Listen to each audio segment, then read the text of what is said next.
구약 성경에 보면은 초대 왕에 대한 이야기가 나옵니다. 사울이라고 하는 베냐민 지파의 왕인데 그는 하나님 앞에 부름을 받을 때 다른 사람들보다 키가 목 위로 하나 정도 더 있었습니다. 다시 말하면 아주 건장한 청년이었다는 거죠. 그리고 그는 네가 이 나라의 왕이 될 것이다 라고 하는 기름 부음을 받을 때 얼마나 겸손했는지 행구나무 아래 자신을 감추었어요. 그렇게 부름받았던 사울이 하나님 앞에 버림을 받게 됩니다. 그가 버림을 받게 된 이유에 대해서 성경은 역대기를 정리하면서 딱 한마디로 간추려서 이렇게 이야기합니다. 역대상 10장 14절에서 사울이 여호와의 말씀을 버렸으므로 나도 저를 버려 왕이 되지 못하게 한다. 그가 하나님의 말씀을 버렸을 때 나도 저를 버려 왕이 되지 못하게 한다. 여러분, 왕으로 세우시는 이 또한 하나님인 줄로 믿습니다. 그를 다시 내리시는 이도 하나님인 줄로 믿습니다. 오늘 저와 여러분의 생명을 살리게도 하시고 죽이게도 하시고 할렐루야, 모든 주권을 가진 분이 바로 하나님인 줄로 믿습니다. 이러한 일들을 결정할 때에 하나님은 기준을 무엇으로 삼았는가 봤더니 하나님의 말씀을 받았느냐, 지켰느냐, 물었느냐, 버렸느냐. 하나님의 말씀을 받은 자에게는 하나님이 주시는 놀라운 은총이 더하는 줄로 믿습니다. 그러나 반대로 다윗이라고 하는 왕이 있습니다. 암흑기 시대가 끝나고 다시 새로운 신약 시대를 열 때에 성경 마태복음 1장에서는 과거 구약에 있었던 인물을 두 사람을 등장시킵니다. 바로 아브라함, 그 다음 다윗이. 아브라함과 및 다윗의 자손 예수 그리스도의 이 세계라 그러면서 다윗이라고 하는 왕을 그 새로운 시대 속의 뉴페이스 인물로 딱 등장을 시킵니다. 근데 우리가 잘 아는 것처럼 다윗은 어떤 사람인가 하면은 자신에게 있었던 신복 우리아라고 하는 장군이 있어요. 얼마나 충성스러운 사람인가 하면 전쟁터에 돌아왔을 때 네 아내 곁에 가서 잠을 자라고 이야기해도 내 신하들이 전쟁터에 있는데 내가 어찌 아내 곁에 가서 잠을 자겠느냐고. 아내 곁에 가서 잠자지 않은 것 때문에 죽임을 받은 자가 누군가 하면 우리아라고 하는 자예요. 자신의 신복이며 가장 충성스러웠던 장군을 전쟁터에 내몰아서 죽게 만들었던 아주 잔인하고 교활한 왕이 누군가 하면 다윗입니다. 여러분. 그는 고범죄를 지었고 3대 불사죄를 지은 자 중에 한 사람이 바로 다윗이에요. 절대로 사함을 받지 못하는 죄가 세 종류가 있는데 성령 회방죄, 짐집죄, 이건 뭔가 하면 죄를 지었는데 또 죄를 짓고 또 죄를 짓고 반복해서 같은 죄를 지을 때 양심이 화인 맞아서 죄 사함을 받지 못한다는 거죠. 그리고 또 하나가 고범죄예요. 이것은 내가 죄라고 하는 것들을 잘 기획해가지고 교살한다든지 기획된 죄를 말할 때 고범죄라고 말합니다. 다윗은 자신의 충복과 신복이었던 우리아를 기획해서 요압으로부터 그를 죽이도록 만들었어요. 아주 교활한 그런 왕입니다. 그런데 여러분, 이 다윗에 대해서 사도행전 13장 22절에서는 뭐라고 말하는가 하면 내가 이새의 아들 다윗을 만나니. 그렇게 교활하고 남의 아내를 빼앗은, 그것도 그냥 아내가 아닙니다. 자신의 충복이었고 자신의 신복이었던 장수의 아내를 빼앗은 자입니다. 그런데 그 이새의 아들 다윗을 만나니 내 마음에 합한 자다, 이렇게 말해요. 어떻게 다윗이 내 마음에 합한 자, 하나님의 마음에 합한 그런 자로 인정을 받을 수 있었을까요? 그것은 바로 역대상 14장 10절과 14절에서 이렇게 말합니다. 다윗은 하나님 앞에 내가 헤브론으로 올라가리까 묻고, 또 다시 14절에 가서 다시 또 다윗이 묻고, 누구에게 물었느냐? 하나님 앞에 묻고 또 묻는 자였어요. 오늘 이 자리에 있는 저와 여러분들이 정말 어떤 일을 행할 때에 묻고 또 묻는 자가 되시기를 축복합니다. 묻고 또 물었다는 것은 바로 하나님과의 깊은 친밀감이 형성되었다는 거예요. 하나님과의 친밀감이 형성된 자에게 하나님은 그 종 선지자에게 비밀을 말하지 아니하고는 행하는 바가 없다고 했어요. 하나님은 당신이 행할 길, 앞으로 되어질 일, 모든 일들에 대해서 누구에게 이야기해 주시느냐? 친한 자에게. 아브라함에게 그는 나의 벗이라 말씀하시면서 장차 소돔과 고모라가 어떻게 될 일들에 대해서 내가 어찌 저에게 감추겠느냐, 앞으로 소돔과 고모라가 멸망할 것이다 하고 가르쳐 주신 줄로 믿습니다. 그래서 성경은 말하기를 만군의 여호와를 자기 하나님으로 삼은 백성은 복이 있도다 이렇게 말했어요. 할렐루야. 오늘 우리 하나님 앞에 저와 여러분들이 예배자로 이곳에 나와 있어요. 하나님께서는 반드시 예배하는 저와 여러분들에게 길을 열어서 가르쳐 주실 줄로 믿습니다. 하나님은 당신의 음성을 듣고 행하는 자에게 주시는 어마어마한 축복이 있어요. 그것이 뭔가 하면 저는 쉽게 표현해서 그것을 돌파라고 이야기합니다. 시대가 암울해서 재정적 어려움을 겪습니다. 또한 관계 속에 어려움을 겪습니다. 또 직장에 나가서 여러 가지 어려운 일들을 사람들은 경험하면서 좌절하고 더 나아가서는 자신의 생명까지도 포기하겠다고 하는 그런 사람들이 너무나 많이 있습니다. 주의 성령이 오늘 저와 여러분을 향하여서 위로하는 메시지를 던지면 그것 때문에 우리는 다시 일어나게 되는 줄로 믿습니다. 저와 여러분의 인생 스토리가 2017년 완전히 바뀌게 될 것을 선포합니다. 할렐루야. 저와 여러분이 하는 것마다 잘 되게 될 것을 선포합니다. 오늘 성경에 나오는 수많은 인물들이 있지만 그 가운데 엘리야를 여러분들에게 소개해드리고자 합니다. 이 엘리야는 당시의 영적인 지도자였어요. 그런데 이 엘리야의 두 단면을 우리에게 성경은 너무나 잘 보여주고 있어요. 그래서 제가 오늘 여러분들에게 엘리야를 소개하고자 합니다. 엘리야가 말씀을 인도받을 때, 성령 하나님의 그 말씀 인도를 받을 때 그는 굉장히 복된 사람이었고 영권의 사람으로 쓰임을 받았어요. 850대 1로 바알과 아세라 선지자들과 싸워서 이겼습니다. 갈멜산에 홀로 올라가서 7번 기도함으로 하늘의 불을 끌어내리고 하늘의 우로를 끌어내렸던 그런 사람인 줄로 믿습니다. 그랬던 어마어마한 엘리야, 영권을 가졌던 영적인 그 엄청난 힘을 가졌던 그런 엘리야, 그 아합의 마차 앞에서 12마리의 말이 끌고 가는 그 마차 앞에서 앞서서 달려갔던 자가 누군가 하면 엘리야. 그랬던 엘리야가 다음 열왕기상 19장에서는 완전히 좌절하고 침체된 모습으로 우리에게 나타나고 있습니다. 왜 이렇게 엘리야의 모습이 극단적으로, 한쪽은 굉장히 강력한 자, 한쪽은 완전히 좌절되고 침체된 자, 이런 자로 우리에게 모습을 보이고 있는가? 그것은 바로 말씀을 받았느냐 받지 않았느냐, 이것 차이입니다.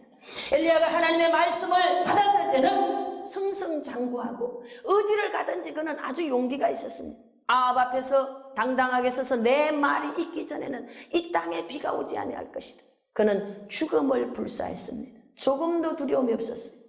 누구도 그를 막아낼 자가 없었습니다. 그가 갈멜산에 앉아있을 때 하늘에 불이 내려서 50명씩 다 태워서 죽여버렸던 그런 자였습니다. 그런데 그 엘리야가 지금은 어떤 모습을 하고 있는가 봤더니 19장 1절에서 이렇게 말합니다. 아합이 엘리야가 행한 모든 일과 그가 어떻게 모든 선지자를 칼로 죽였는지를 이세벨에게 말하니 이세벨이 사신을 엘리야에게 보내어 이르되 내가 내일 이맘때 반드시 내 생명을 저 사람들 중 한 사람의 생명과 같게 하리라. 다시 말하면 엘리야가 17장 18장 이런 장면들을 지날 때는 계속 엘리야가 동행하는 분이 있어요. 하나님과 동행합니다. 한 걸음 한 걸음 스텝 바이 움직일 때마다 그는 성령 하나님의 음성을 듣습니다. 여호와께서 이렇게 하나님의 음성을 따라 인도를 받아 가게 되는데 19장에서는 단 한 구절도 앞부분에는 여호와께서 가라사대 하나님의 말씀이 그에게 임하여라는 구절이 한 곳도 없다는 겁니다. 오늘 여러분들의 환경이 돌파되기를 원합니까? 하나님의 음성을 들으십시오. 성령의 하나님의 음성을 들으시길 축복합니다. 그 음성이 오도록 기다리시기를 축복합니다.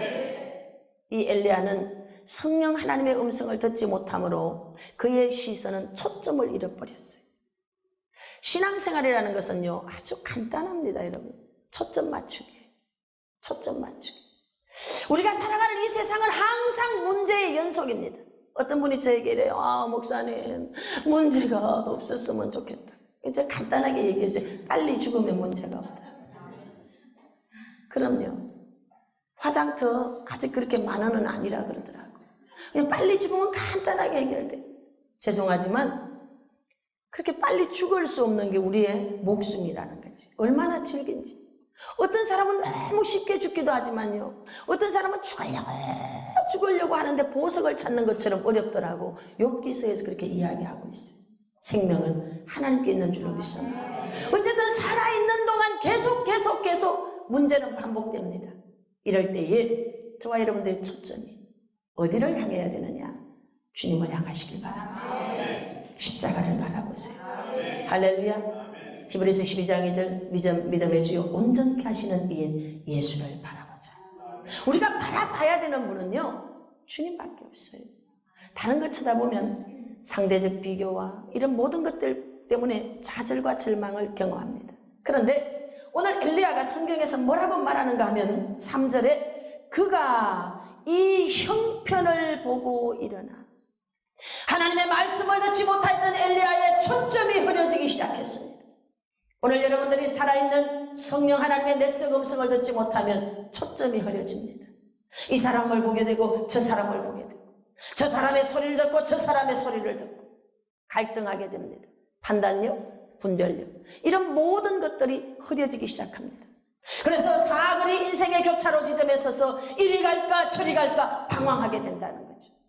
여러분, 우리의 갈 길을 가르쳐 주시는 분이 바로 하나님인 줄로 믿습니다. 저와 여러분들이 택해야 되는 그 길을 명확하게 주목하고 가르쳐 주시는 분, 그가 바로 저와 여러분이 섬기는 하나님인 줄로 믿습니다. 인생의 여정을 다른 길로 얘기하면 길이라고 이야기합니다.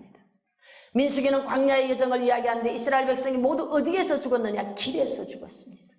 인생 여정 속에서 죽습니다. 그 길 속에서 하나님 앞에 원망하고 불평하고 우상 숭배하고 음행하다가 그들 모두 다 길에 엎드러져서 죽었습니다. 우리 인생의 여정이 천국으로 가는 여정이 되기를 축복합니다. 할렐루야.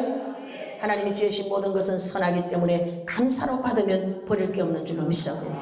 그러므로 감사하면서 가는 거예요. 그런데 엘리야가 하나님의 말씀을 들었을 때는, 열왕기상 17장 말씀해 보니까 계속해서 엘리야는 여호와께서 가라사대 여호와께서 가라사대 여호와께서 가라사대, 할렐루야. 아합 앞에 섰을 때에 내 말이 있기 전에는 비가 내리지 아니할 것이다. 그리고 하나님이 너는 그리시네가로 가라. 그리시네가의 물이 다 말랐지만 그는 기다리고 있습니다. 다음 하나님의 말씀이 떨어질 때까지 그가 기다렸어요. 그리고 그에게 떨어진 말씀은 사르밧으로 가라는 겁니다. 여러분, 이 사르밧은 이세벨의 고향 친정집이에요. 등잔빛이 어둡다고 엘리야에게 어디로 들어가게 만드는가 하면 호랑이 굴 속에 들어가게 만드는, 그것도 부잣집이 아니고 홀로 사는 과부집으로 들어가라는 거예요. 여러분, 가보니까 그 사르밧 가부는 이제 먹고 아들하고 죽을 마지막 밀가루와 마지막 나무 조각을 줍고 있었습니다. 기가 막힌 상황, 기가 막힌 상황. 그런데 여러분, 하나님의 말씀이 그를 인도에 갔을 때는 그가 사르밧 가부집에 머무는 동안 모든 것이 풍족한 줄로 믿습니다. 밀가루통에 마른 그 가루가 마르지 않았어요. 기름통의 기름은 마르지 않은 줄로 믿습니다. 이게 바로 하나님의 은총이에요. 우리의 눈으로 봤을 때는 마르는 것 같고 안 되는 것 같고 절망이지만 하나님의 말씀이 함께 가고 있다면 기적은 상식이 될 줄로 믿습니다. 2017년 하나님께서 저와 여러분의 삶을 돌파시켜주는 줄로 믿습니다. 전 분야의 회복이 일어날 것을 선포합니다. 선포합니다. 선포합니다. 기적은 상식이 될 줄로 믿습니다. 눈에 보이는 현실은 여러분 마지막 기름밖에 없어요. 눈에 보이는 현실은 마지막 밀가루통밖에 없는 거예요. 그런데 여호와의 말씀이, 여호와의 말씀이, 하나님의 말씀을 쫓아 나아갔던 엘리야의 걸음 속에 하나님은 갈멜산에서 불을 끌어내리게 한 줄로 믿습니다. 할렐루야. 이스라엘 백성은 모두 다 등을 지고 엘리야 앞에 나오지 않습니다. 그들은 하루 왼종일 바알이여 바알이여 바알이여 바알이여 바알이여 그들의 신이었던 바알을 찾습니다. 이스라엘 백성은 양쪽 사이에서 어느 신이 강하고 센지, 어느 신이 강하고 센지 지켜보고 있습니다. 어쩌면 오늘 이 시대가 그런지도 모르겠어요. 민노라 하는 수많은 사람들이 자기가 만든 우상을 쫓아서 가고 있습니다. 정말 여러분들에게 부탁드리는 것은 살아계신 하나님을 만나십시오. 저희 교회는 매주일 살아계신 주님을 찬양합니다. 할렐루야. 왜냐하면 제가 살아계신 주님을 만났기 때문에. 850대 1로 섰던 엘리야는 조금도 두려워하지 않았고 당당하고 담대했습니다. 그런데 하나님의 말씀을 듣지 않았던 엘리야는 이세벨의 이야기를 듣고 도망자가 되는 거예요. 850대 1로 서서 하늘에서 불을 끌어내렸던 그 엘리야, 그가 그렇게 담대하고 능력 있는 영권의 사람으로 일어날 수 있었던 것은 바로 하나님의 말씀을 들었기 때문인 줄로 믿습니다. 오늘 저와 여러분의 삶의 상황이 어떤 혼돈과 혼란이 있습니까? 하나님의 말씀을 먼저 들으십시오. 하나님의 말씀을 들으십시오. 강력한 돌파가 일어날 줄로 믿습니다. 하나님이 주시는 돌파가 상식이 될 줄로 믿습니다. 할렐루야. 엘리야가 하나님의 말씀을 듣지 아니함으로 어떤 자가 되느냐. 19장 3절에 보니까 그가 이 형편을 보고 일어나, 이 형편을 보고 일어나 갈멜산에 가서 기도했다 이러면 얼마나 좋겠어요. 죄송하지만 자기 생명을 위해 도망하여 이스라엘 백성의 생명을 위하여서 갈멜산에서 무릎을 꿇고 홀로 기도했던 엘리야의 모습은 간데 없어지고 자기 생명을 위하여 어떤 자가 되느냐? 도망병이 돼버린 거예요. 영적인 도망자가 돼버렸어요. 지금 이 시대 한국교회의 문제는 여러분, 영적 도망병이 너무 많다는 거죠. 기도해야 되는 자리에서 기도하지 않습니다. 예배드려야 되는 그 시간 하나님을 예배하지 않습니다. 영적으로 도망치고 낙오되고 후퇴하고 그런 자들이 너무 많습니다. 무기력에 빠져 있습니다. 영적으로 잠자고 있습니다. 일어나야 되는데, 깨나야 되는데 안 됩니다. 여러분 일어나시길 바랍니다. 우리가 일어날 수 있는 것은 주의 음성을 들어야 됩니다. 할렐루야. 여러분 주의 음성을 들으십시오. 할렐루야. 하나님이 주시는 그 은혜의 영광을 여러분 모두가 받게 될 줄로 믿습니다. 할렐루야. 안타깝게도 이 자리에 함께 못하는 자도 있다는 거죠. 여러분, 이 엘리야가 바로 그런 사람이에요. 그렇게 수고하고 그렇게 기나긴 날 동안을 훈련받았던 그가 이 축복의 우로가 되는 그 비를 맞으며 한껏 기뻐해야 되는데 그 자리를 떠나 광야에 가 있다는 거죠. 왜입니까? 하나님의 음성을 듣지 않았기 때문입니다. 이렇게 하나님의 음성을 듣지 못하는 영적 도망병들은 이제 굉장히 극단적인 사람들이 되는 거예요. 요나를 보십시오. 4장에 보면은 박넝쿨이 이렇게 쳐지니까 너무 좋아서 기뻐합니다. 벌레가 와서 그 박넝쿨을 다 갉아먹어버리니까 죽기를 청하면서 하나님을 향해 막 화를 내는 거예요. 여러분 엘리야의 모습이 똑같습니다. 하나님의 음성을 들을 때는 의기양양하고 용기백배하였지만 하나님의 음성을 듣지 못하였을 때 그는 매우 극단적인 자가 되었어요. 뭐라고 말하느냐? 다 죽고 나만 남았습니다. 자기밖에 보이지 않는, 다 죽었어요. 사방이 절망만 보이는, 아무것도 없어요. 그리고 굴 속에 있기 때문에 그는 사방이 다 꽉 막힌 것만 보게 됩니다. 영적 도망병들은 여러분 길이 보이지 않습니다. 절망밖에 보이지 않습니다. 영적 도망병들은 남은 것이 보이지 않습니다. 우리가 잘 아는 룻기서의 나오미를 보십시오. 그가 다시 도망병에서 일어났을 때 깨닫습니다. 하나님의 손이 나를 치셨으나 깨달은 자가 되었을 때 그는 남은 것이 있나이다. 남은 것에 대해서 초점을 맞추기 시작합니다. 그런데 영적 도망병이 되기 시작하면 남은 것이 전혀 보이지 않아요. 없는 것만 보여요. 이것도 없고 이것도 없고 이것도 없고. 오늘 여러분 남은 것이 많습니다. 할렐루야. 저와 여러분들에게 가진 것이 많은 줄로 믿습니다. 영적 도망병들은 자기 연민에 빠져 다 죽었습니다. 다 죽었습니다. 나밖에 없습니다. 그러나 여러분 하나님은 너무 좋은 분입니다. 내가 하나님을 포기하고 내가 하나님을 등지고 떠나가도 하나님은 절대로 저와 여러분들을 포기하지 않습니다. 다시 저와 여러분들에게 손을 내밀어 주는 줄로 믿습니다. 다시 저와 여러분들에게 손을 내밀어 주는 줄로 믿습니다. 나로 하여금 일어나게 만드는 떡이 있습니다. 그것은 바로 불에 구운 떡이에요. 오늘 그레이스 힐링교회에 속한 여러분들, 바로 여러분들은 축복의 통로된 자의 역할을 감당하시길 축복합니다. 여러분들이 불에 구운 떡을 나누어 줘야 돼. 할렐루야. 내가 이렇게 예수님을 만났습니다. 난 예수님 때문에 이렇게 축복받았습니다. 저는 여러분들에게 불에 구운 떡을 먹이고 있습니다. 제가 먹이는 떡은 돌파라고 하는 주제 속에서 계속 풀어지고 있습니다. 제가 먹었던 불에 구운 떡을 여러분들에게 제가 다시 주고 있어요. 이것은 각자가 가지고 있는 하나님을 만난 간증을 이야기합니다. 내가 이런 예수님을 만났습니다. 내가 이럴 때 주님 만났습니다. 내가 이럴 때 하나님 만났습니다. 할렐루야. 모두가 다 이런 구운 떡을 가질 수 있길 축복합니다. 그래서 이 떡을 먹여야 돼. 이 떡을 주는 축복의 통로가 되시기를 축복합니다. 그런 자가 될지어다. 간증 있는 자가 될지어다. 간증을 가진 자가 될지어다. 그래서 가는 데마다 살려야 돼. 저는 사람들에게 전도할 때 예수님 믿으면 팔자가 바뀝니다. 이야기해 줍니다. 정말 제가 먹은 구운 떡은 바로 그거예요. 예수님 믿었더니 인생이 바뀌더라는 거지. 팔자가 바뀌더라는 거지. 어떤 상황 속에 있습니까? 하나님이 그것을 바꿔줄 줄로 믿어. 불에 구운 떡, 바로 그 광야에서 저와 여러분을 위해 밥상을 준비하신 하나님. 할렐루야. 하나님은 우리에게 밥상을 베푸시는 하나님. 시편 23편 우리에게 밥상을 베푸시는 하나님. 그 놀라운 하나님, 그 사랑하는 그분을 찬양할 수 있기를 축복합니다. 요한복음 21장, 이제 도망갔던 예수님의 제자들이 바닷가에서 고기를 잡습니다. 그런데 그들을 위해서 주님 뭐 하십니까? 부둣가에서 불에 구운 떡을 준비하고 있는 줄로 믿습니다.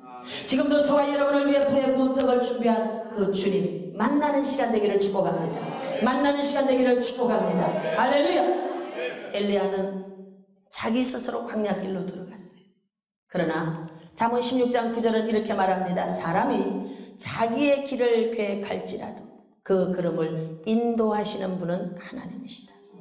우리가 계획하여 하나님이 원치 않는 길로 갈지라도 그 원치 않는 그것조차 통로가 되게 만드시는 하나님. 할렐루야.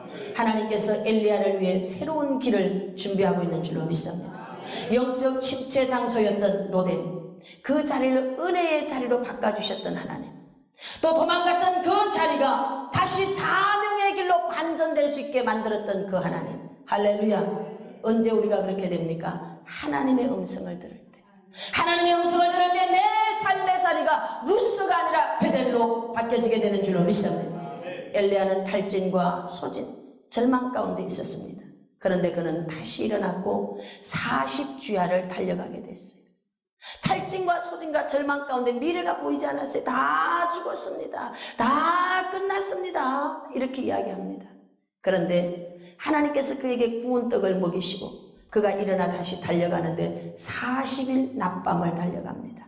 하나님의 산, 거룩한 산 호렙에 도달하게 한 줄로 믿습니다. 여러분, 주의 음성을 들으십시오. 누가 그 성령 하나님의 음성을 들을 수 있는가? 예배입니다. 예배. 다른 길이 없어요. 왕도가 없어요. 예배는 생명입니다. 예배 드리면 살 길이 열립니다. 할렐루야. 예배에 나오십시오. 목요철에 나오십시오. 주일 예배 나오세요. 예배 드리세요. 목장 예배 드리세요. 예배자로 일어나 보십시오. 안 되는 것 같죠? 기적이 일어납니다. 정말입니다. 바닥을 쳤습니까? 예배의 생명을 걸어보세요. 제가 만난 하나님은 예배를 통해 저를 회복시켜 주셨습니다. 저로서는 아무것도 할 수 없었어요. 그저 예배 드리고, 돌아서면 예배 드립시다. 예배 드리고, 돌아서면 예배 드립시다. 하루에 7번씩 예배 드렸어요. 예배 드렸어요. 아무것도 저는 할 수가 없어요. 이미 모든 것은 다 상황 종료. 끝났어요. 파산해야 됩니다, 여러분. 그렇게 파산해야 되는 상황에 성령 하나님은 끊임없이 저에게 주시는 메시지가 나는 너의 예배 받기를 원한다. 나는 너의 예배 받기를 원한다. 그래서 나를 하나님 앞에 제물로 드리는데 드릴 때마다의 기도 제목이 이 몸을 주께 드리나이다. 어느 날 제가 또다시 이 몸을 주께 드리나이다 이랬더니 성령님이 네 몸 너무 많이 받아가지고 이제 그만 받겠다고 그러시더라고요. 근데 여러분, 그 세월 속에 예배드렸더니 하나님이 모든 것들을 다 돌파시켜 주셨어요. 예배드려보세요. 주일날 모든 일을 제치고 예배드리세요. 그게 최고 빠른 회복의 지름길입니다. 첩자의 기도는 달라고 하지만 기도를 많이 하면 그분하고의 사랑의 교제가 이어집니다. 하나님 마음이 그러시군요. 그렇습니까? 알겠습니다. 그럼 그래 하겠습니다. 이러면서 내 마음의 것들을 내려놓고 포기하게 됩니다. 자아가 꺾이기 시작해. 기도를 통해서 내 자아가 꺾일 때 우린 성령 하나님의 음성을 들을 수가 있습니다. 할렐루야. 우리의 자아가 꺾이고 깨지고 깎일수록 우리는 성령 하나님의 음성을 많이 들을 수가 있습니다. 오늘 이 자리에 나오신 여러분, 제가 부탁합니다. 돌파를 원합니까? 성령의 음성을 들으십시오. 성령의 음성을 들으십시오. 듣기 위해서 성경을 읽으십시오. 큐티를 하십시오. 설교를 들으세요. 설교를 들으십시오. 예배를 드리십시오. 기도하십시오. 그러면 여러분들이 성령의 하나님 음성을 듣게 될 줄로 믿습니다. 하나님이 주는 놀라운 돌파를 경험하게 될 줄로 믿습니다.